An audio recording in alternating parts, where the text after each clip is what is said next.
తెలంగాణలో వచ్చే అసెంబ్లీ ఎన్నికలు ముగిసే వరకు పీసీసీ అధ్యక్ష పదవిపై ఎవరూ ఆశలు పెట్టుకోవాల్సిన అవసరం లేదా?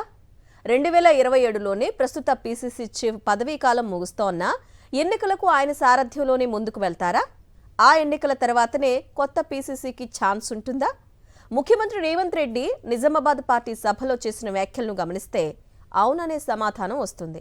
తమది హిట్ కాంబోగా చెప్పుకునే రేవంత్ రెడ్డి వచ్చే ఎన్నికలను తామిద్దరమే కలిసి కాంగ్రెస్ను గెలిపిస్తామని చెప్పటం విశేషం.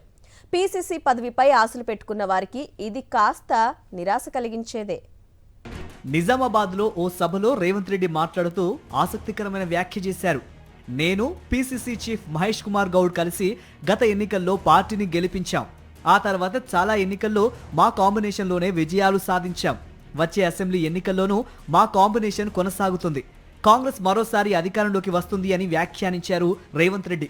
ఈ కాంబో గురించి చెబుతూ గతంలో దివంగత వైఎస్ రాజశేఖర రెడ్డి, డి శ్రీనివాస్ల కాంబినేషన్ కూడా ఇలానే అద్భుతాలు సాధించిందని అన్నారు.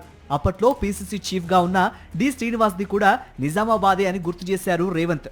ఆ ఇద్దరు నేతల మాదిరిగానే మహేష్ కుమార్ గౌడ్ తాను కాంగ్రెస్ పార్టీకి మంచి హిట్ పేయర్ అని అభివర్ణించారు రేవంత్ రెడ్డి. అయితే ఏఐసీసీ ఆమోదంతోనే రేవంత్ రెడ్డి ఈ వ్యాఖ్య చేశారా అని పార్టీ వర్గాల్లో చర్చ నడుస్తోంది. ఎందుకంటే మహేష్ కుమార్ గౌడ్ పదవీ కాలం 2027లో ముగుస్తుంది. పీసీసీ పదవి 3 ఏళ్లే. ఆ తర్వాత కొత్త చీఫ్ ను నియమించాల్సి ఉంటుంది. తెలంగాణకు స్కెడ్యూల్ ప్రకారం 2028లో ఎన్నికలు జరగాల్సి ఉంది.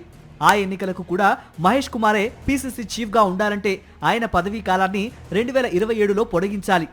ఆ మేరకు పార్టీ హైకమాండ్ భరోసా ఇస్తేనే రేవంత్ ఇలాంటి వ్యాఖ్యలు చేయగలుగుతారని పార్టీ వర్గాలంటున్నాయి. తెలంగాణ రాష్ట్రం అవతరించిన తర్వాత ఉత్తమ్ కుమార్ రెడ్డి అత్యధికంగా 6 ఏళ్ల పాటు పీసీసీ అధ్యక్షునిగా వ్యవహరించారు. మరి మహేష్ కుమార్ గౌడ్కి కూడా అటువంటి అవకాశం దక్కుతుందా అన్నది ప్రశ్న.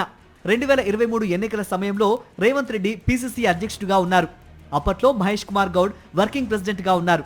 ఎన్నికల్లో గెలిచాక రేవంత్ సీఎం అయ్యారు.